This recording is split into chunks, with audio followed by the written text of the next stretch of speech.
ፍቅረኛዬ እየተረዳኝ አይደለም። በተደጋጋሚ እንደምፈልገው አይንከባከበኝም። አይ ደግሞ በውስጤ ትልቅ የብቸኝነት ስሜት እየፈጠረብኝ ነው። ነገሮች እንዲህ ሲሆኑ በጣም ይሰማኛል። ልቤም ይጎዳል። አፈቅርሃለሁ ግን ለምን አትንከባከበኝም? ማብኝ ይችላል። እንደ ሌሎቹ ሴቶች እንክብካቤ ይፈልጋል። እሺ ውዴ አትጨነቂ፣ ሁሌም ከጎንሽ ነኝ። ተቀፍኝና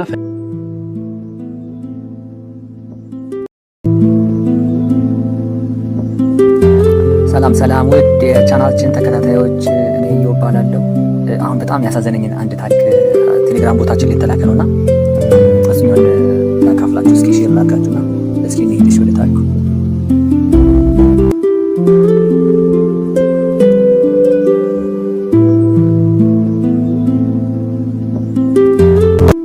እሺ ታሪኩ ይሄ ነው። ሪሌሽንሺፕ ይላል።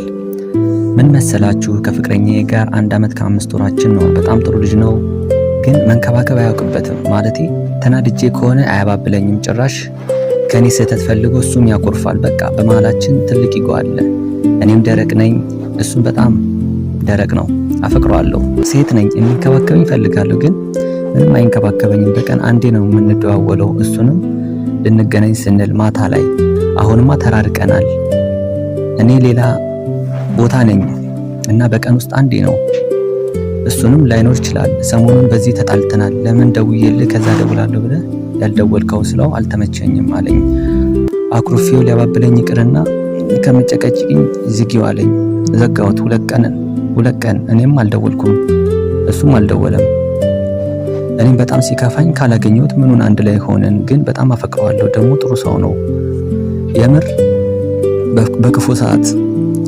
በክፉ ሰዓት ነው ያገኘሁት። ግን ይሄ ነገራችን እንዴት ማስወገድ እንችላለን? እስቲ እናንተ ብትሆኑ ምን ታደርጋላችሁ? ይላል ታሪኩ።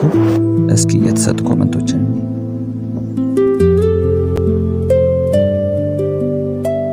ታሪኩ ይሄ ነው። እስኪ ኮሜንቶችን እናንብባቸው።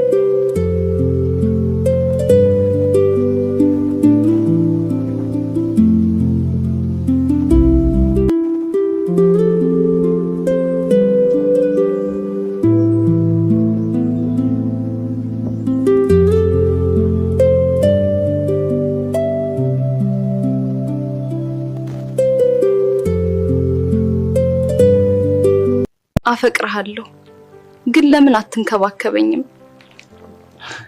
ማብኝ ይችላል። እስኪ እናንተም የተሰማችሁን ሀሳብ መስጠት ደስ ይለኛል እና ይመቻችሁ።